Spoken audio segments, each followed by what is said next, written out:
Good morning, everybody, and welcome to Living Astrology with Janet Hickox. Grab your cup of coffee or your tea. Got mine right here. Sit back and let's chat about what is happening in the stars above. And of course, this morning is the weekend report. And let's pause that. There we go. And the weekend includes 3 days, of course, counting today. So we'll be talking about what's happening in the sky today, Saturday, and Sunday, with perhaps Saturday and Sunday being the most activated of the 3 days.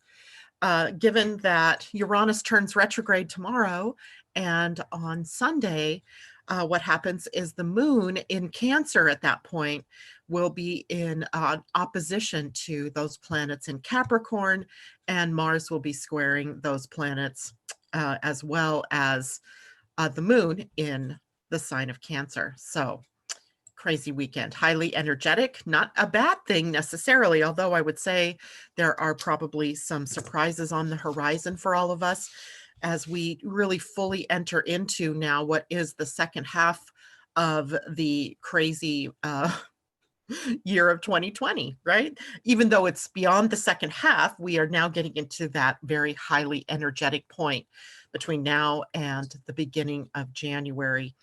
And even as we talk further this morning about Uranus in Taurus going retrograde, we'll also have to sort of address what happens when he turns back to direct in January, because then he's like out of the frying pan and into the fire. So we'll spend quite a bit of time with that. This is why we did readings yesterday. I kind of thought there might be a lot to talk about today. So I wanted to, it was funny. This is so funny. Yesterday, I looked at whether there would be a void of course moon today, because I knew there should be, because we're getting close to the end of Gemini. And I looked at it and it said, oh, 4 a.m., 4:20 a.m. to 4:36. And I'm like, oh, a 16-minute void. Well, unfortunately, I misread that. It was from 4:30 or 4:20 a.m. Pacific time this morning until 4:36 p.m. this afternoon. So it's a 12-hour void of course moon, not a 15-minute void of course moon. Funny, jokes on Janet. So the day began with the moon in void, and it will last until about 4:36 this afternoon for us on the West Coast. For you all, it is literally 7:36 tonight if you're on the East Coast. And that means the day isn't going to be a day to get anything done. Unless it's something that you already had started. This won't be a great day to start something new. Kind of leave that till Sunday. Sunday looks like a really good day to start new things. And even though we may feel like we have some irons in the fire, they may not gain any legs or any traction during a void of course moon. And then at 4:36 p.m. this afternoon, the moon will move into Cancer, and it will stay in Cancer through the weekend until, let's see, it was like late 10:39 p.m. on Sunday night. So at that point, it's, Monday early in the morning for those of you on the East Coast, and the moon will move into Leo at that point in time, changing up the energy once again. So from the moon's point of view, it'll be a great weekend for staying home or being with family, or nurturing yourself or nurturing others, cooking, cleaning, just tending to the home fires. Cancer moon likes the home, right? The idea of home and family being together. So for that point, the moon in Cancer will be very supportive, at least through today or tonight and into tomorrow. It'll be Sunday when the moon kicks up a fuss, because then the moon will be in those later degrees of Cancer, opposing those planets in later degrees of Capricorn, and also squaring then Eris, Mars, Black Moon, Lilith, who are all boom, boom, boom, right on top of each other. We have Lilith at 22 degrees, Mars at 23 degrees, and Eris at 24 degrees of the sign of Aries. So we have a lot of new potential, a lot of new things that we could jump into, but maybe it's just not clear yet what that is. And if you have any doubt or any kind of reservation about anything, this is not the time to make that decision. Sunday, I think things will get clearer as some of that opposition and square energy creates enough of the tension to maybe even break the tension toward action. And that's true because Mars is engaged on Sunday in some powerful ways. All right, let me say good morning to everybody while we wait for everybody to catch up with us. J-Lo, hello. And Ursula, good morning. Andy Girl, hello. Rueda, Kamal, good to see you. Allison, hello there. And Amanda J. And Kamal says, happy weekend all. I love it. Jules, good morning. And Puffing Pixie, good morning. Kimberly, good morning. It is Friday. I woke up this morning and thought, isn't it Saturday? Can I sleep in? Nope. Can't sleep in, got to get up. So we're getting up. We got up. And let's take a look now. I have to sort of build the case for this particular weekend because it is coming with so many different things, in different directions. But I think you'll see they kind of mutually support one another. So let's start with today. We'll move in. The biggest news, of course, is tomorrow's Uranus retrograde. We'll spend a fair bit of time on that. And then on Sunday, we'll talk about that. But today is also a fairly big day. It's not as banner day of a day as Saturday or even Sunday will be, but there's some important things going on here today that you need to know. First of all, let's start with the Pleiadian energy. We've moved out of the one energy from yesterday, the one choosing. What did you choose, right? What did you choose in your heart of hearts that you wanted to follow as the spiral of consciousness for this next 13 days? Today we reach 2. 2 is the number of duality. This is where unity splits in 2, right? Where we go from the 1 into the 2 energy, where we have diverging things. We have opposites, right? We start to see that if there is unity here, then there is duality here.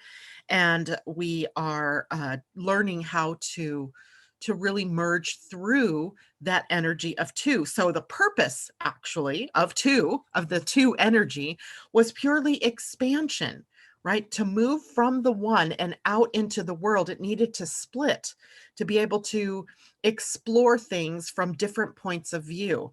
Unfortunately, the reality is that we've taken expansion and turned it into a source of division or polarization. Never clearer than what it is in our outer world at this moment, that we have misused the energy of 2.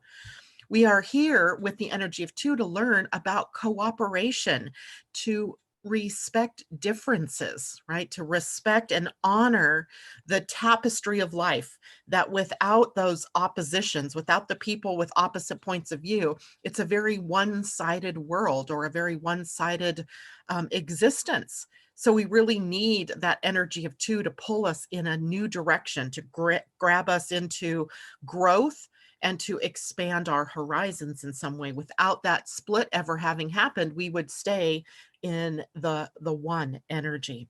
So it begs us to look at duality then as an alchemical process, right? Alchemy, where we are sort of with magic and science creating new possibilities. Let's, change things up. Let's expand into, what's unknown and make it known, and then share it with everyone, so it becomes something that the rest of the tapestry gets to experience as well. So duality as an opportunity then for each of us to practice alchemy, and to add to that, today's energy is, the earth energy is exploring energy, which was Ben in the Mayan calendar. And Ben was the reed. It was a depiction of a reed and how a reed would bend and break if it didn't have some flexibility to it to move and go with the flow of the wind. So we have the exploring energy, which wants to move out as well and expand into new ideas, new concepts, reviewing all the options out there and choosing. That's our overriding energy, choosing what comes next consciously, right?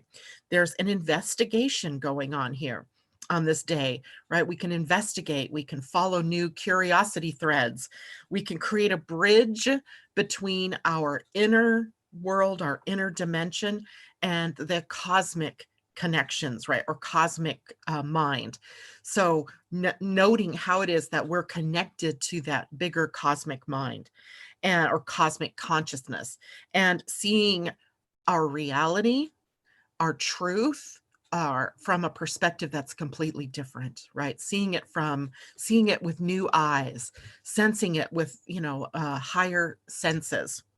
So the day, as far as the Pleiadian calendar is concerned, is great for expansion, but I would suggest that maybe we hold a little bit on taking action on that expansion, just for a titch, just for a little bit, because we have two two transits that are forming, and one of them is activated today, the other one will activate tomorrow, and that is Mercury now in conjunct to Jupiter and to Neptune. Remember, 2 days ago we were talking about Mercury in an inconjunct to the Sun, or the Sun in an inconjunct to Neptune and to Jupiter. Well, that should tell you something, that the Sun and Mercury are coming closer together to a conjunction. We'll experience that next week. But for right now, it's now Mercury's turn to get into the inconjunct, into the need to adjust, to surrender, to let go of, to sacrifice something in order to move forward. Now, Mercury rules our thoughts, right, and our communication. Neptune, in this case, is our spirituality. It is a planet that takes us into the sort of psychobabble where we don't quite understand. Maybe it's foggy and we just can't see. Maybe we can't hear correctly and the words are sort of garbled. No matter how we try, we don't just see eye to eye or eye to heart or mind to heart. We just are having trouble seeing the reality.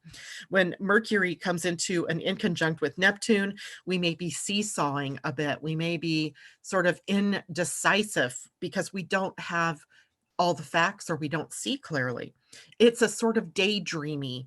Mercury to this one, to Neptune, is more daydreamy than the Sun was to Neptune, where our minds can wander. So don't do that if you're driving or operating some dangerous equipment, right? If you're going to do that kind of thing, stay focused and in the now. Otherwise, some other problems could occur. But we might have that sort of mental disorganization for the next few days where we can't especially today and tomorrow, especially today, I think, with the moon in the void, because that makes it very hard for us to see clear or to really interpret what's going on with our minds. So today, go with the flow. Don't push yourself into anything. Don't make big, hard, and fast decisions. If you have to make a decision, make it one that is easily retractable or easily changed, because likely there might be something different that comes along in the next couple of days that coalesces those thoughts and those actions in a different direction, right? So be aware, right? So today might not be that great day to decide, I'm going to move to England, or I'm going to move, or I'm going to take that job, I'm going to quit this job. Those kinds of big decisions probably won't be lasting or of any lasting consequence. And then, of course, the consequences themselves of making a decision and then having to back out of it are probably worse than having made the decision, right? So just be careful. Mercury in conjunct to Jupiter means that we also need to stay within some form of boundaries, not overstating things that you think you can do, not overdoing things or overspending, overdoing anything, over imbibing, over drinking, no jumping in to anything without a plan. We talked about the plan yesterday. The plan is still very much is in fashion, because we have all of those planets at the end of Capricorn. Capricorn loves a plan, and Mercury in the sign of Leo is in conjunct to Jupiter in Capricorn. Now, Jupiter has a tendency to see the big picture, but miss the details. Mercury's better qualified to see the details. But right now, it's a possibility that Jupiter's optimism and ability to see the big picture may push us to make decisions without seeing all of the facts, right? So no jumping in, have a plan and follow your plan. And don't hold the plan in concrete, because it needs to be able to be changeable as well, right? Where you can adjust the plan as needed. But just jumping in both feet right now might make it a little bit unsettled. You know, when you jump into a pool and all those waves go out, and those waves create interference patterns. So jumping in right now might create more patterns of disruption that we just don't really need, right? There's enough disruption going on out there as it is. Now, I'm going to go to a different topic, but still activated today. If you'll remember, we've been sort of tracking the progress of Venus from her pre-retrograde to her retrograde, and then post-retrograde in the shadow, the retro shade. And we were charting that through the Pleiadian Earth calendar. And we've come to a day where Venus again is shifting her focus in her transit with the sun, or her orbit with the sun, or we could look at it as her dance with the sun. Well, today she turns into the next phase, which in Adam Gainsbourg's book is called Surrendering and Discovery. And in the Pleiadian Earth energy, this is described as flow. So it has a very sixth feel to it, right? Flow, moving, going with the flow. And with flow, what we do is we move around obstacles, over them, under them, or we just stop until the next sign tells us to move. So Venus is entering this time period of flow, which is often about surrendering to whatever's there and waiting for the next discovery. This is a phase where Venus has reached her brightest as the morning star. She's now a morning star, right? So she's reached what we would call her maximum elongation, her maximum distance away from the sun. And now she's going to be decreasing in light over the next 5.5 months. This cycle lasts for 5.5 months. She's falling toward the sun, right? So if we were to chart her movement with a string or something every night or every early morning, we would note that she's moving very slowly at first, but moving, falling more toward the eastern horizon where the sun rises. Right. So she's moving into the rising sun, which means at some point here before the 5.5 months is over, we'll lose sight of her into the glare of the sun. And she'll come into that next conjunction, which will signal the change into her evening star phase once more. But for right now, for the next 5.5 months, we are really changing energy, because the Venus cycle, as given to us by the Pleiadians, is about how we think and feel as a society. Venus really represented, even in the Mayan society, she represented what was going on in the society at large. And now we are entering into a time or a path of self-discovery where we have to relinquish defense mechanisms, where we have to stop defending ourselves, where we have to allow whatever it is that comes up and challenges us, whether it's coming up from within or whether it's coming as a force to us from outside, allowing all of that negativity or the fear or the shadow to come on up, right? I think we've been pushing it back, or we've been projecting it outward onto others. And now we have this opportunity to really allow that to come up and to like embody whatever that is, so that it can move through you and out of you. So let it be felt and respected, and not necessarily brought in as a new way of being, but to just give it its moment. Don't throw it, to the background, because it's only going to come back again. This is a time for surrender, right? Surrendering. And in the surrender, we have to have faith and we have to trust. We want to gain spiritual wisdom, and we can't do that if we're pushing things away. Don't push away the good stuff either, right? Don't push away anything. At this point, just allow whatever is coming up to come up. And if it's not something that you want to hold on to, or it's not something that's serving you, just watch it as it changes and morphs, and maybe, allowing it to just have its say and then move on out. Remember, you're the one that gets to choose what you are going to hold on to. So, but at the same time, when negative things are coming up, we can't just ignore them, because if you do, it's what you resist persists, right? So we don't want to keep persisting in these negative things. So just allowing it to come up and flow in and flow out, giving it its time. It won't stay. it'll flow on out. All right. I'm going to take the temperature here. Let's see how everybody's feeling about these energies. Good morning to anybody I missed this morning. Kathy Vick, hello. Melanie. Oh, Melanie. No, Mimi. Oh, you must be signed in from somewhere else because it says Melanie. Andy, good morning. Debbie Tippett's Tumio, good morning. Debbie, we're not doing cards today. We did them yesterday. If I have time, though, I will pull you a card. So any questions about any of this stuff going on for today, Friday? It's kind of a busy-ish day, but not overtly. It's kind of more behind the scenes and setting us up for what comes next. Let's look at Saturday then. And if you guys have questions, feel free to put those in the chat. And I will come back to that if I can here before we're done today. So next we're going to look at Saturday's energy. And Saturday is all about Uranus retrograde. And every planet, of course, has its cycle where it's retrograde and then when it's in direct motion.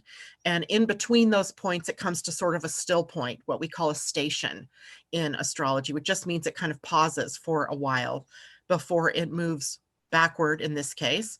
So it's that time when the planet is at its station where the craziest of crazies happens. So tomorrow it is Uranus, and for the next day or so, even, or maybe even the next week, stationing, getting ready to retrograde. So we call it Uranus retrograde, but in the short term, it's the station that can create some tension and some challenges and some surprises in the economy, perhaps, or in our value system, or in how we're working in the world.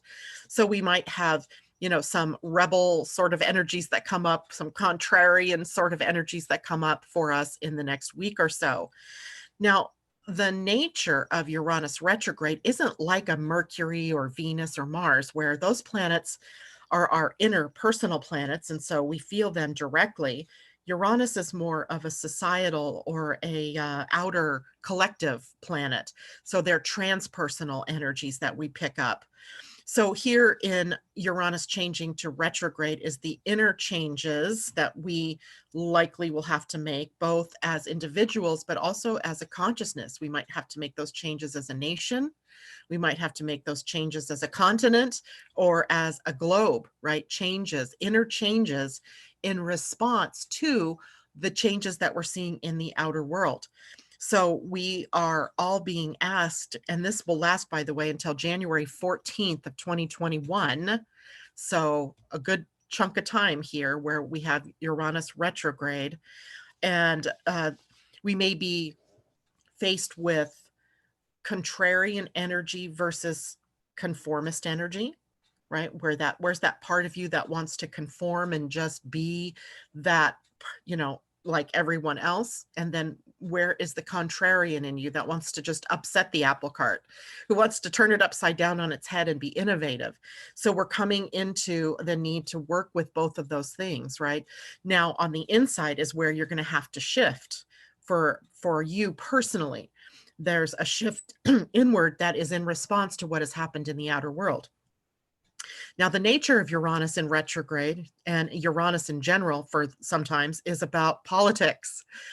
Oh God, it's about current events, and it's about innovation and inventions, and it is very humanitarian energy as well. So we might see the external world's stimulus from the previous 6 months of this year being changed in some way. I would expect that it'll be somewhere between now and January where we maybe get a credible vaccine or some kind of credible movement on the virus, where it starts to release its hold, let's say, on society at large. And in this case, it's a possibility that all of that shifting and morphing of the virus will even stop. Maybe we'll be able to even pinpoint what it is that this, is all about for us personally, but also as a globe. What is it that we can point to that this changed for humanity? And, it's always hindsight, right? They always say hindsight is 2020. And indeed with this, it's very similar to that, right? There's some inner changes going on. but we might not even see that clearly until Uranus changes again in January. So now would be a good time to begin distancing yourself from the crazies, right? From the more destructive principles in your life, those people who are disruptive, who thrive on chaos, distancing yourself from the chaotic news cycle. Not that you don't want to stay informed, because I think that's important to be informed, but distance yourself from that. The chaos that's brought up by what that means to you, right? Try not to interpret the world through that very contrary or very chaotic field. Tension, challenges, surprises, all a part of this, especially this first week or so, until we kind of get into the flow of what it means to have Uranus in retrograde. Now, there's also some key parts of the Uranus retrograde cycle. So I'm going to take you a bit into the future because this particular retrograde seems to have peaks of time during the next 5 months that are really going to be important to our overall development through. This is why some of this more chaotic energy was, I thought, would be more this second half of 2020, because Uranus in retrograde in October will be especially activated as Mercury will retrograde in Scorpio. So Uranus is retrograding from 10 degrees of Taurus back to 6 degrees of Taurus. So it's only a 4-degree span. Wherever that 4-degree span is in your own personal chart is where some of this crazy energy, contrarian energy, or need to solve the tension and the anxiety will come. And during that period of time in October, Mercury retrogrades in Scorpio, which is the sign opposite of Taurus. So that it's going to form an opposition to Uranus in Taurus. And two retrograde planets in opposition can, be dragging us backwards, helping us or hindering us in moving forward, perhaps because there's something we forgot to do, something that we neglected that we have to redo or reevaluate before we can actually take and move forward with that. Then on October 19th, we have a full moon in the sign of Taurus. The moon will be in Taurus. The sun will be in Scorpio at that point in time. Well, later it will be into Scorpio. Excuse me, I lied. The opposition will be on October 19th. The full moon will be right around Halloween. And that will be very, very powerful because we have the midpoint of the Uranus retrograde cycle.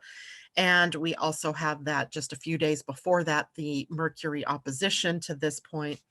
So I think be open. That's about the only thing I can say about this time period. Just be open to whatever is revealed, whatever secrets are exposed. Think about this.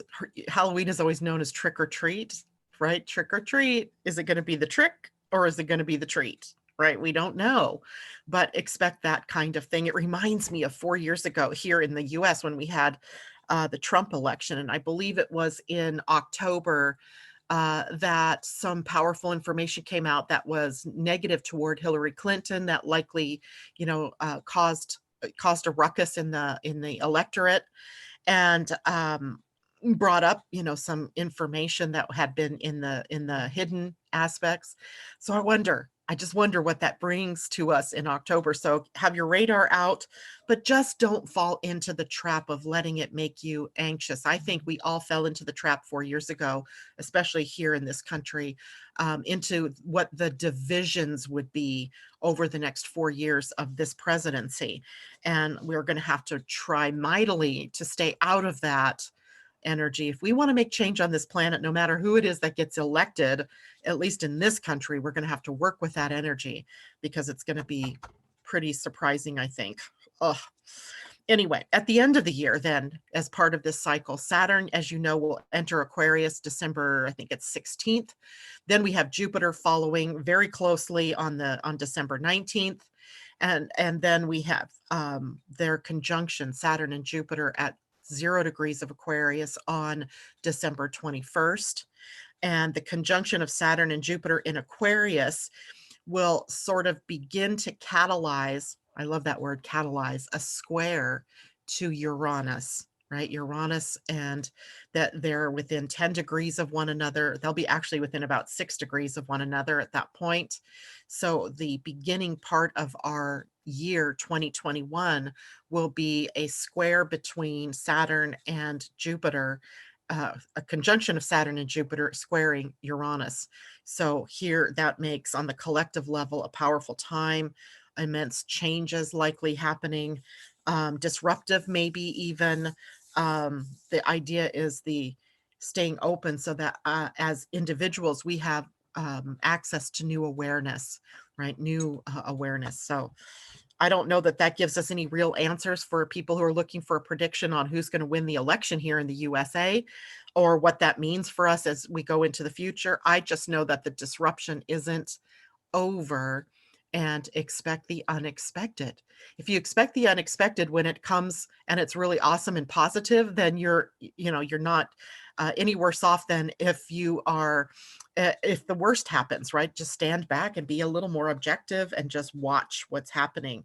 Try not to feed into that energy of polarization or division, right? That is what we have been learning a lot about over the last period of time. Let's see, what else about Uranus turning retrograde? Of course, that happens on Saturday when the moon is in Cancer.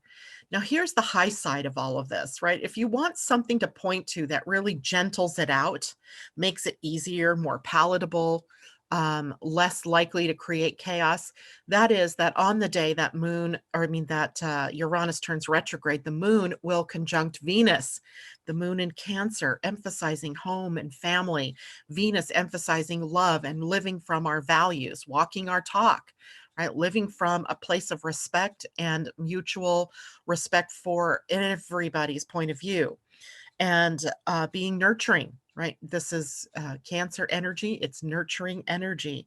It is protective, right? It's protective. It's home and family. It is going back to the foundation, our ancestral roots. It is not us throwing out everything. Don't throw out the baby with the bathwater. Just let go of whatever no longer suits or whatever is no longer a part of your experience that you don't want to have in your experience anymore, and just allow to be nurtured and with compassion and love, what happens next, right? What comes next. This is really an emotional feel-good sort of day, and the moon will actually be in a sextile to Uranus as it goes retrograde. So while the potential is there for some wacky, chaotic stuff, this kind of portends maybe a smoothing out of things, right? A gentling of the energy. That's my hope. So I'm going to focus on that. I'm going to focus on the gentling of the crazy energy. And wherever it is that I'm feeling chaotic in me, wherever I'm feeling tension within me, I'm going to work with that, right? I'm going to allow it to come up and I'm just going to apply love to that. And then I'm going to allow that to keep moving out. And then what's left after that is that love, right? Love and peace and that emotional feel good. So we have take heart, because there's some really good energies along with that Uranus turning retrograde that if we choose it could really overpower all the craziness. It could really soothe the savage beast, if you will, and create a pathway where things really begin to calm down and more sanity, let's say, prevails, right? More sane minds prevail. That's saying a lot, right? More sane minds prevail. And anyway, so there's that. Let's go back and check on everybody before we jump into Sunday's energy. That is not where everybody is, but you're over here. Debbie, yes, we had some weird deep energies come out of nowhere yesterday. Let it out and let it go. Feeling better today. Awesome. And I dare say that that's going to be a lot. I can't even point to like one day where that will be the case. I have a feeling it's going to be sort of a roller coaster of things like that, Debbie, where, and everybody. So just sort of knowing that these things are going to come up and we can roll with it or we can fight it. One way leads to chaos and tension and the other way leads to peace and love. Easy choice, except that sometimes we are so involved so close in to whatever it is that's happening that we lose sight that we actually have a choice, which we talked about yesterday, right? That we have a choice. That's what this whole 13-day period of time is about. What do you choose? That's the umbrella. J-Lo kind of reminds me of the kids starting school and this whole mask issue, and I'm not happy about it. And so then the question is, well, what do you want to do about it, right? Do you want to homeschool them? Do you have that as an option here? My daughters are choosing, in fact, our schools, I don't even think are opening until December. The teachers will be in the classrooms, but they will be teaching from the classroom to children that are online.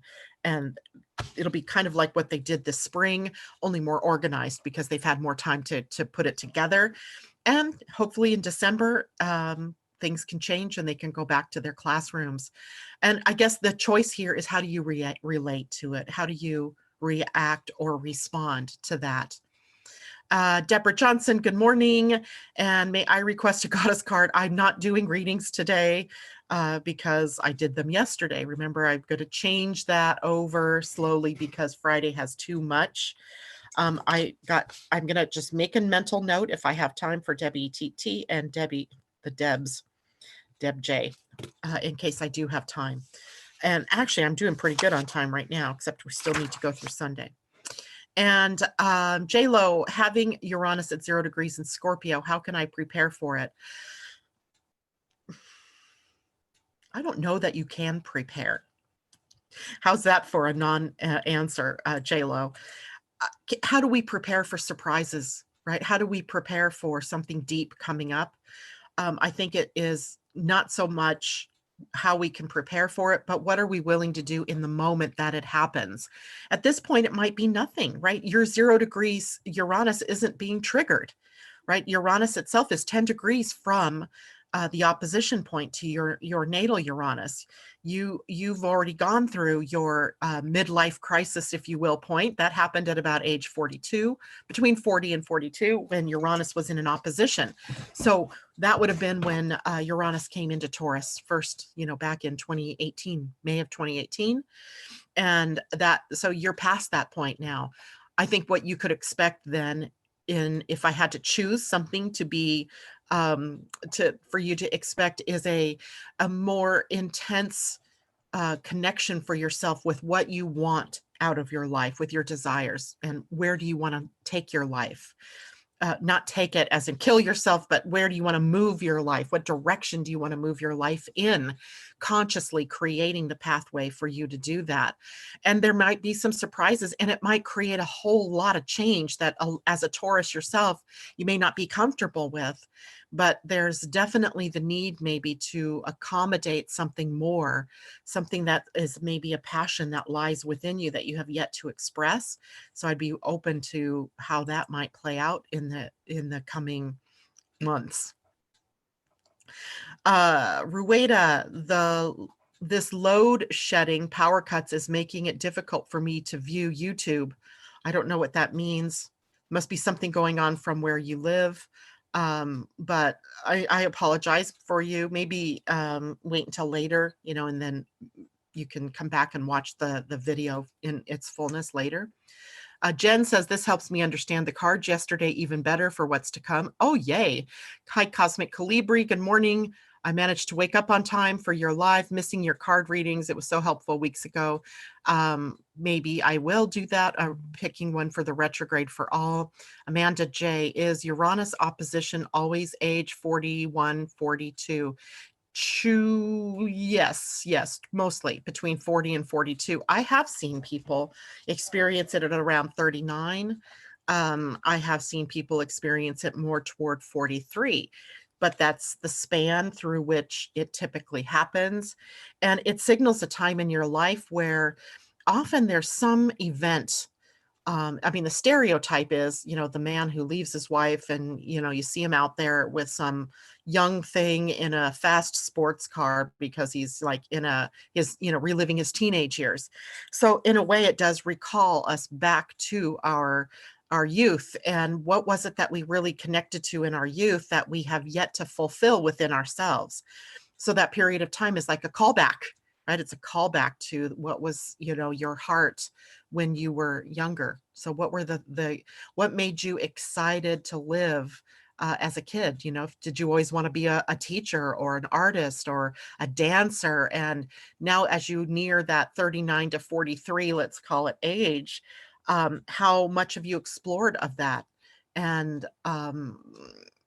sometimes, especially for those of you who might have a sixth line profile, this is a call for you to really come down on what it is that you want to do for the rest of your life and make it happen. I mean, my life completely changed at that period of time. And it was an upheaval, self-generated, right? I knew that I did not want to stay doing what I was doing, but I didn't consciously connect with it at the time because I really wasn't. That's when I realized I knew astrology, was at that age. And up until that point, I had no idea that what I was doing wasn't really what I wanted to be doing or what I was really here to do. So maybe that's what happens somewhere between that age where you really come down on what's right for me. What I've been spending my time doing XYZ, but that really isn't my heart. That really isn't my soul. And now I want to move more toward my heart and my soul. So that opposition point creates that gateway for us to do that with. And it could be disruptive, right? When you realize that you have been living a life half lived, or that you've been living someone else's life, a conditioned life, and now you upset that by turning it's like you can't, there's something within you that can no longer play that role anymore and moves into a new direction. And that can happen even at the Saturn returns. It just depends on how your chart is really set up. Ursula, at age 57 and a line 6, I feel like I am still on that rooftop. Come down from the roof, right? Age 57, you're also coming into your Saturn return. And let's see, I know you're a year younger than me. I'm still playing with my Saturn return at the later degrees of Capricorn. I don't remember if yours is in early Aquarius or is it also 29 or so of Capricorn.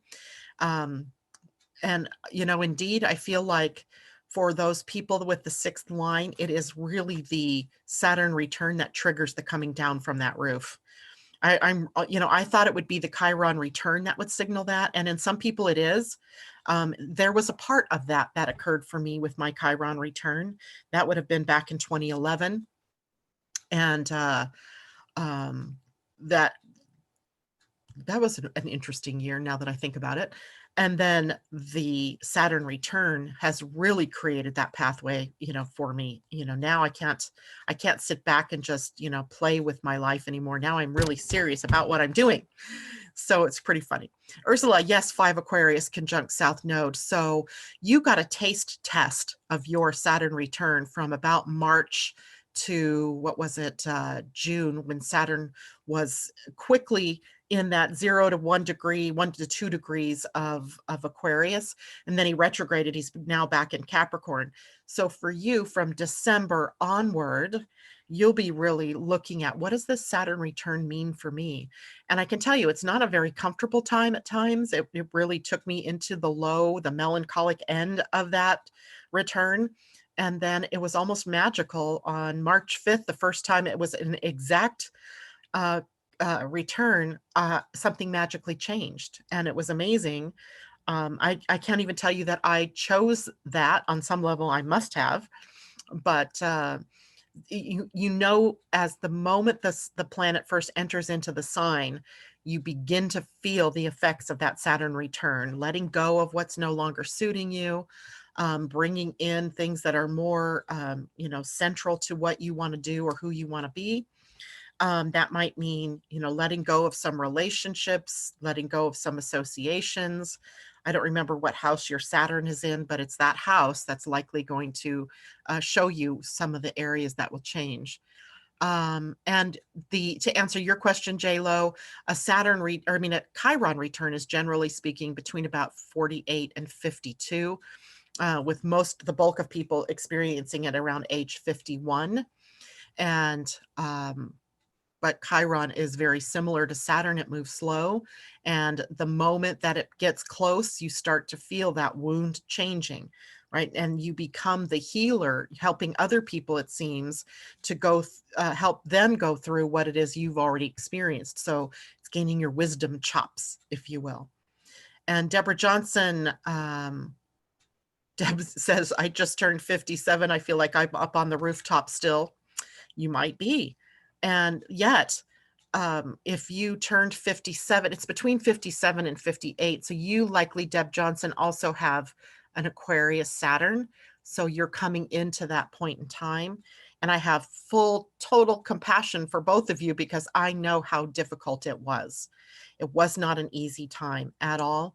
It wasn't a bad time, but there were just some really deep, dark, emotional things I was going through during that period of time, but having to get up and greet the day every day doing what I do. And it was very difficult. So, but very beneficial, I think, in the end. I didn't see that at the time, but I do now. As I look back, I'm like, I get it, right? I get it. I had to be shaken up a bit. So much shedding going on, Jules says. Yeah. And that is exactly, we think of the Saturn return, the second one, the one that happens at 57 to 58, as a time of shedding or pruning away what is no longer serving you, letting go, coming to a new, truth that, being that wise person, the wisdom, of the years really dawning on you in a more powerful way. So as in a way that you couldn't have done that up until that particular point. Pauline says, Aquarius Saturn in my 5th house. And 5th house means you may have to encapsulate more joy into your life because, or here's the two things with that 5th house. The house itself is about love and romance, play, creativity. Saturn there can put a damper on the amount of fun and play and creativity that you allowed for yourself in this life.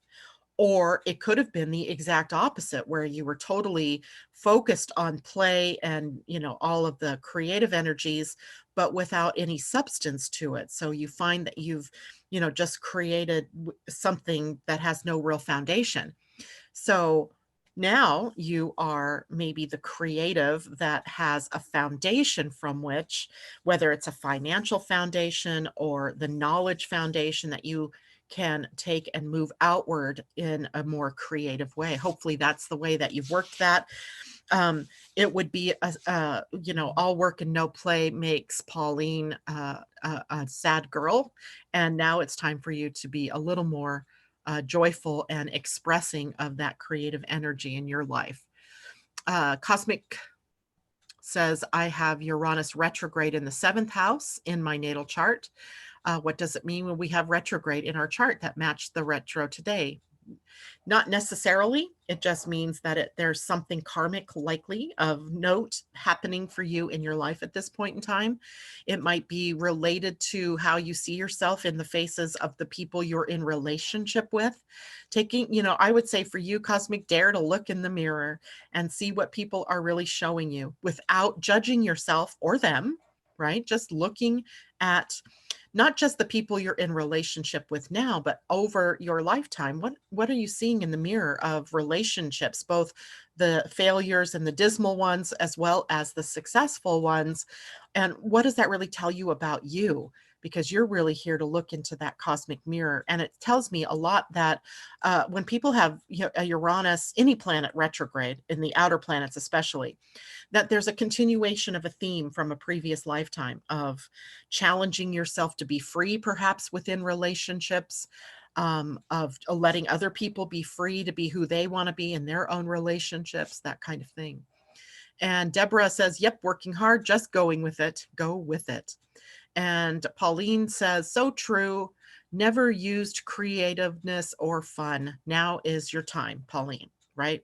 Now is the time. If you've done your work, the work that Saturn requested of you, which would be to balance work and fun, now you can be more creative.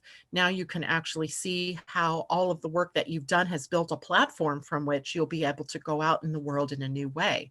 being true to who you want to really be.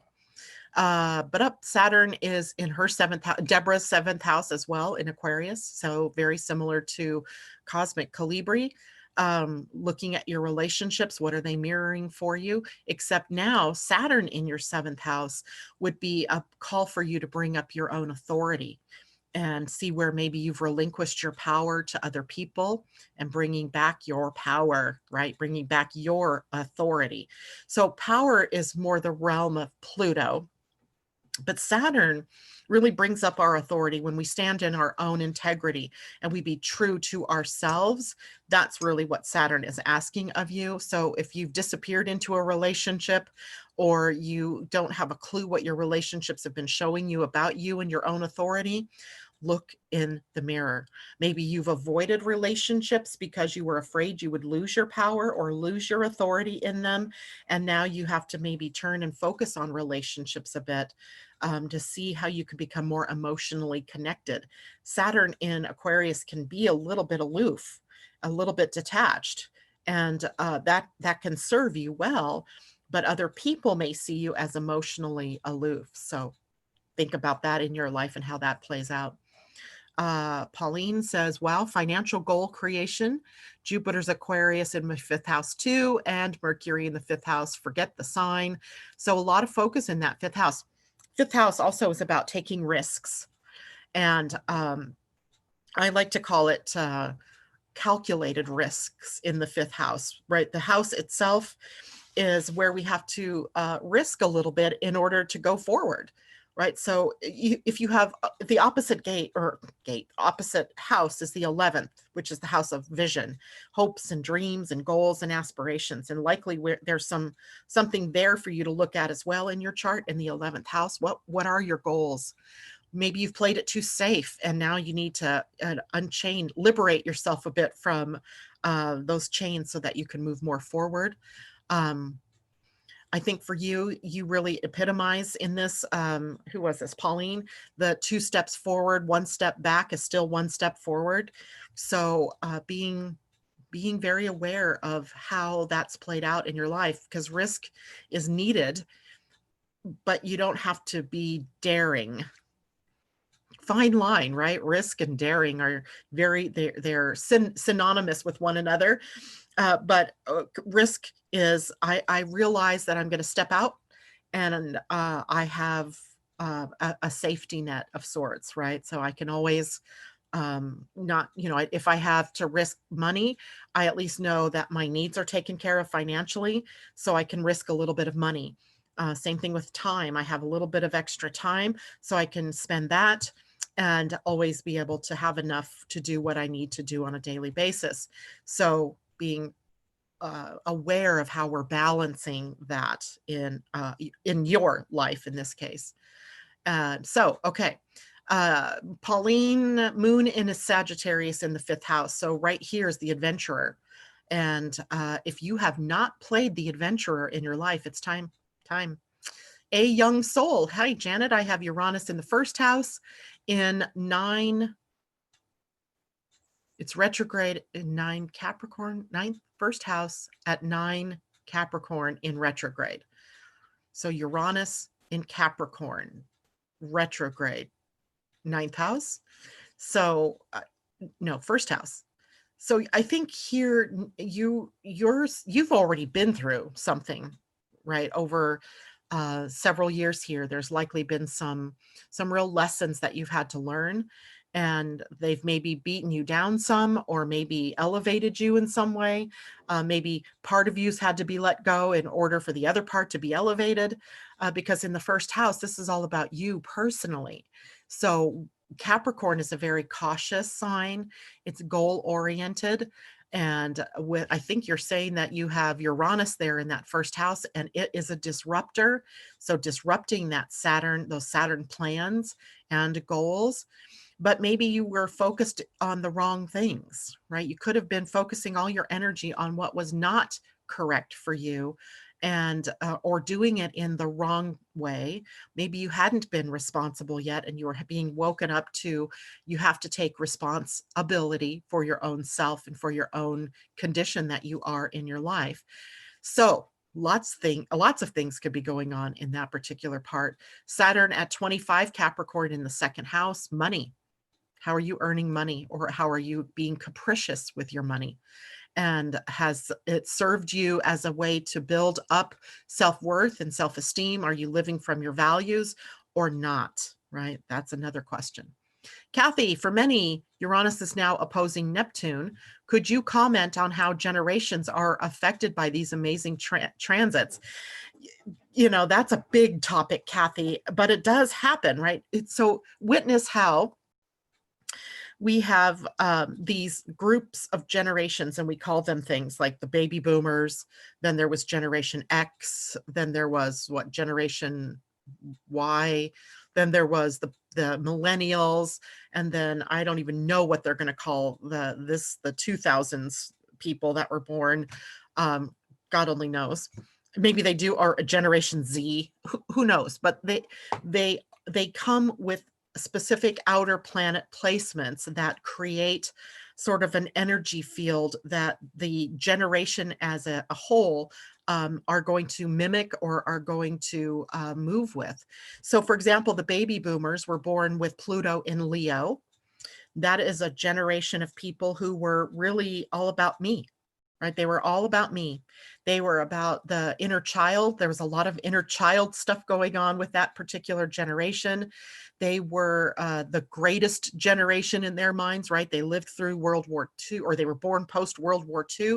They came into a booming economy and largesse, right? And being the center of their own universe. And in that case, then it's harder for the baby boomers then to really resonate with the generation that came next, which was Pluto in Virgo. Pluto in Virgo was very much more aware of the need to be sustainable, to have an air of caution about what we did in the environment. It was the hippie movement, if you will, was really a part of that mid 60s where we had Pluto already in Virgo. Pluto started in Virgo in late 1958, I believe it was, late 57. And so I would say that the baby boomers ended at 1957. So if you were born from 57 to say early 70s, you were part of this Generation X. That was the Pluto and Virgo generation, and wherever Virgo changed then into Libra, that began the next generation. So they come with particular energies that they are focused on, and that they will, you know, bring to the forefront as time goes on. As they age and they become the leaders, that will become the energy that is very focused on. Note, you know, right now the people with Pluto and Virgo are in their 40s to 50s, maybe even an early 60 or so. How old is my husband? 62. So 62. And in that particular time, what are the focuses, right? We have this idea of global warming, of the plastic ocean, of all the damage being done to the planet. And that is an interesting thing to note, how the leaders that are in that age group focus on those things. And then the next generation will be the Pluto and Libra. They're the ones that are going to come up with balance, cooperation. That group is just now really getting to the point where, you know, they become senators and in this country and in your own countries. I'm not sure if there's age groups if you're in a different country, but they bring that energy of those outer planets, right? The outer consciousness that's going on into the forefront. And in that, then they create a change. And so for the millennials, for example, I love the millennials, right? They're just so, they so mirror that solar plexus change that's happening in human design, in that they really know that what their parents were involved with, that 30-year, you know, romance with a job and, you know, building financial reserves for retirement and all that stuff, is a fallacy. For them, it isn't real. And they are going with what feels good to them in the moment. That was a signature in their particular outer planets. And they will bring that more and more into focus as time goes on. So yeah, it has a huge impact, and you've got to look at all three outer planets, but it is the generational impact of those planets more than the personal impact of those planets. Okay, so time-wise, we are close to 9 o'clock. So I need to finish before I go on into any other questions. Let's finish Sunday's energy, because Sunday's a high energy day. This is the day that I said, if you have things you want to do or get done, it's the day. It's your day. The sun will be in a trine to Mars on Sunday. Those are the energies we need for productivity, to feel good, to feel together, like I got all my you-know-what together. We can take on the world with that kind of an energy. It's productivity enhanced, let's call it. And at the same, just after the sun trines Mars, Mercury will trine Mars. That tells you how close the sun and Mercury are getting. This is where we put our ideas into action, where we can find agreement and cooperation with others in order to help us get to where we want to go. And the things that you begin in the shadow of this sun trine Mars, Mercury trine Mars, has legs, right? It gains traction and it has longevity. So whatever it is that you begin Sunday, Monday, even maybe, or that you really put your all behind, has the ability to hold on for a while. The moon, of course, in Cancer on Sunday as well. It is opposing Jupiter, trining Neptune, squaring Mars, opposing Saturn. So we have a bunch of different emotional things that we may be going through on that particular day. Watch out for the moon opposing Jupiter. We may go too far too fast. Be proportional in everything you do. The trine to Neptune gives us perhaps the intuitive knowingness to do the right thing, to be in the right place at the right time with the right people. The opposition to Mars, or excuse me, to Pluto, can be really about our continuing efforts to rebuild, right? To regenerate, to rebuild that foundation. Then there's the square to Mars. That's a little bit more conflict oriented, emotional upset, maybe a little bit, but it can also be channeled into that very productive energy where your emotion, your physical being, and your mind are all aligned and working together to move in a same direction. Then finally, the opposition to Saturn, that may be a more low part of the day. We are left with that energy as the moon will move into the void at 5 p.m. Pacific time, 8 p.m. for those of you on the East Coast. You might be more tired than usual at the end of that day. The void lasts until 10:39 p.m. Pacific time that night. That'll be 1:39 a.m. for those of you on the East Coast. And then the moon will move into Leo. So we'll begin the work week with the moon in Leo and preparing for what is the new moon next week. Let's see, next week, if we just look ahead, it's the new moon. Mercury moves into Virgo. The sun will move into Virgo. We have an energy shift underneath us going on as we move into next week. So get going where you can get going, right? Okay, so let's see here. I had, what was the card that you guys wanted me to pull? Who said that, by the way? I'm just going to pull, somebody said goddess. I think it was goddess. Let's pull a goddess card. That's goddess. That's Mayan. And let's pull a spirit animal for all of us collectively for this weekend. Things to keep in mind, right? The goddess giving us our feminine energy. By the way, that shift of Venus in the Mayan calendar, or the Pleiadian calendar, would be the Mayan calendar too, also represents bringing out more of the divine feminine, right? Being more receptive, being more able to go into the void and bring back the jewels, right? The gift of being in the inner world, love, all that. And we get the goddess Metis, which is wisdom. Wow, she's pretty. Look at this card. So this is a collective. So this is for everybody. The goddess Metis, and she was right side up. Card 35, which is an 8. That's power. And that's a really good for us to look in the mirror. Card 35. Okay, so the empowerment message, because in this This deck, when they're right side up, it's an empowerment message. When they're upside down, it is an alignment message. So here we have experience woven together with knowledge creates a beautiful thing, wisdom.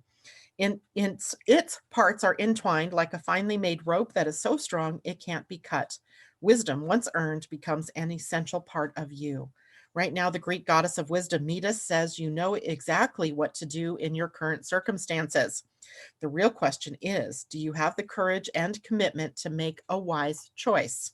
Your answer is not to hide. You are being invited to look within rather than without. Take the wisdom you already have and apply it to your question. Perhaps, however, you must instead draw forth the humility to find someone wiser to weigh in. In this powerful time, others may seek you out for your wisdom. This is also an auspicious period when new relationships are founded on deep truths shared with others. You are entering a potent period of your life to share all that you are and all that you have learned. Extraordinary things are possible when the goddess Metis reminds you of your wisdom and the need to express it, right? I love it. All right, and let's see what animal wants to come out and play with us on this one too.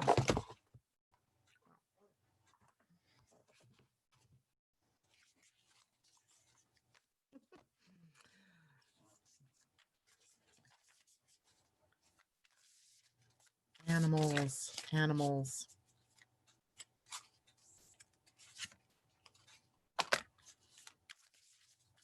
There was another card in there that didn't belong. That's weird. Okay, we get porcupine spirit. I don't think we've ever gotten porcupine. Porcupine spirit says, time for beginner mind. That's fabulous. Look at that, porcupine spirit. And that is card number 48, which is a 12, which is a 3. Creative energy. Porcupine spirit. Holy God, I can't wait to read this. And he was right side up. And 48 further back. You'd think with as many times as we do card readings, we'd have gone through all of the animals, but we have never seen the porcupine. And here it says, when porcupine spirit calls your name, you are being asked to adopt a beginner's mind and to approach situations with innocence and curiosity. The old confining stories no longer have a hold on you. Life is full of surprises hiding in plain sight, so Uranus.